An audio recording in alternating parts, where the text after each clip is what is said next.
Well, there's been many mistakes that have happened along the way. So while Hippocrates' explanations were fantastic and revolutionary for the time, they're obviously not the full picture. But some other mistakes that have happened in more recent history is the emphasis on genetics. This occurred in the late 1800s and early 1900s, particularly in the United States, where Francis Galton saw that mental illness tended to run in families, and so reasoned that if people with mental illness were stopped from giving birth to children, that mental illness could be eradicated.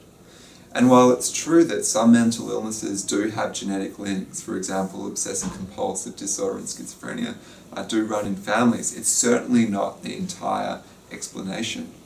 And the reason why it's important to know it's not the entire explanation is if we focus on something too narrowly, if we've got a really narrow view of something, we can end up overvaluing it. So in the case of Francis Galton, who was a proponent for the genetic explanation, he also became a proponent for eugenics, that is sterilizing people with mental illness so that they couldn't procreate.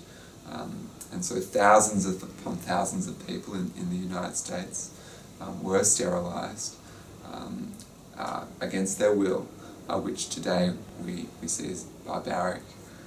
Another mistake that we've made in the 20th century is the emphasis on the biological approach to things. And the key one I'd like to focus in on is the frontal lobotomy. This is when a surgeon would disrupt the functioning of the frontal lobe surgically by putting a rod in there. And we know that the frontal lobe of the brain is associated with directing actions, reasoning, controlling, having agency, and directing behaviour. And the result of these frontal lobotomies was that these people became dull and calmed down a bit, which you could understand would have been a desirable thing, especially if these people had dysregulated and disruptive behaviour.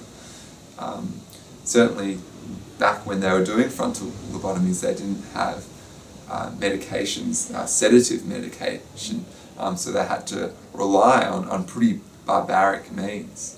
And frontal lobotomies weren't just a thing that happened to poor people for experimental purposes. This was considered to be a cutting-edge surgery, psychosurgery, that was a real and viable treatment. Even John F. Kennedy's sister, Rosemary Kennedy, had a lobotomy at the age of 23, which shows that even the people in society who had all the medical means at their disposal would still make these horrendous mistakes and go down the lobotomy line because it was considered a gold class treatment.